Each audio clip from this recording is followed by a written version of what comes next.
छत्तीसगढ़ के माटी गवाह बने आज, तोर मोर जोड़ी लिखे भगवान के राज।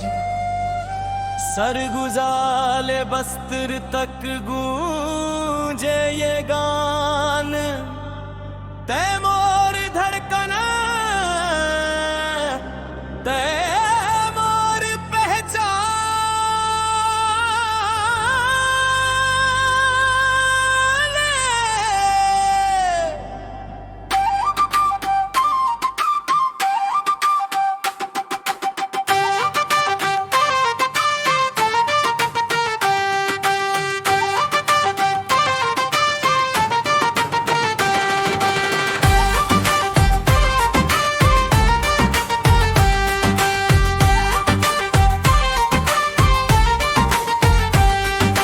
गढ़कापुर ले आए हवे मोर प्यार के बात, रायगढ़ के रंग मरंग डारे मोर रात। कांकेर के जंगल जैसन गहिरा है ने, धमतरी के पानी जैसन निर्मल है से।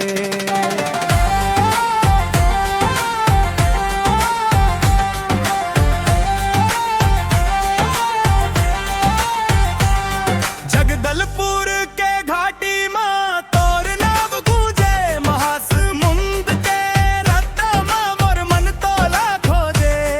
बालोद के चंदा जैसन चमके तोर रूप, मुंगेली के बिहान जैसन सुघर तोर स्वरूप।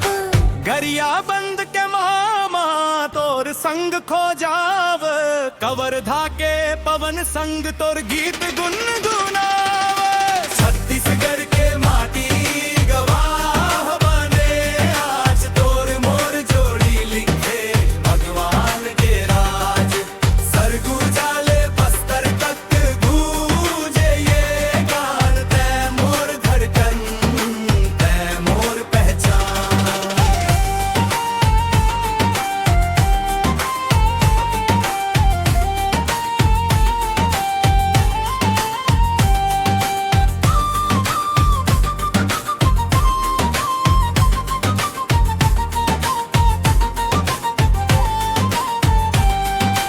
बेमित्रा बलौदा बाजार नारायणपुर गावे। सुकमा के रद्दा में मोर दिल तोला चावे, छत्तीसगढ़ के हर कोना देवे ये संदेश।